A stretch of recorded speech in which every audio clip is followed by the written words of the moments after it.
આજે world AIDS day. AIDS પ્રત્યે જાગૃતતા માટે અનેકવિધ પ્રયાસો. સામાન્ય રીતે એઇડ્સ નામ સાંભળતા જ ચોંકી જવાય. જોકે વર્તમાન યુગમાં એઇડ્સ સામે લડવા અને સારવાર માટે અનેકવિધ આયામો ઉપલબ્ધ છે. ત્યારે વર્તમાનમાં વિવિધ સંસ્થા દ્વારા રેલી સહિત જનજાગૃતતાના કાર્યક્રમ કરવામાં આવ્યા હતા. આજે વર્લ્ડ એઇડ્સ ડે નિમિત્તે વિવિધ સંસ્થાઓ, હોસ્પિટલના સ્ટાફ, NGO અને વિદ્યાર્થી સંગઠનો દ્વારા જાગૃતતા રેલીનું આયોજન કરવામાં આવ્યું હતું. શહેરના મુખ્ય માર્ગ પર પોસ્ટર, પ્લેકાર્ડ સાથે લોકોમાં એઇડ્સ અંગે સાચી માહિતી પહોંચાડવા માટે અભિયાન ચાલુ કરવામાં આવ્યું હતું.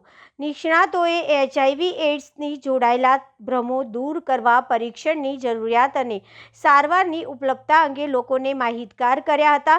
સમાજને સંદેશ આપ્યો હતો કે જાગૃતિ જ સંરક્ષણ છે.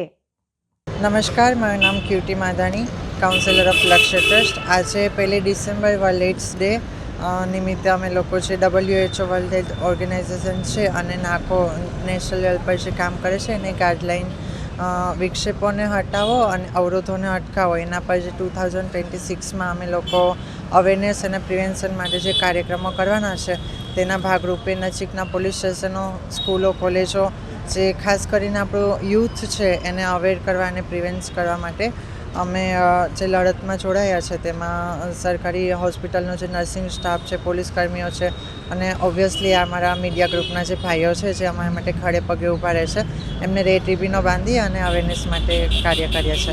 આજે કેટલા પોલીસ સુધી ભર્યા અને લોકોને શું માર્ગદર્શન? આજે અમારી ઓફિસના એરિયામાં આવતા તમામ પોલીસ સ્ટેશનો, સ્કૂલ, કોલેજો અને મીડિયા ગ્રુપ તથા નર્સિંગ સ્ટાફ છે એમને રેડ રિબીનો બાંધી અને મેસેજ આપ્યો છે.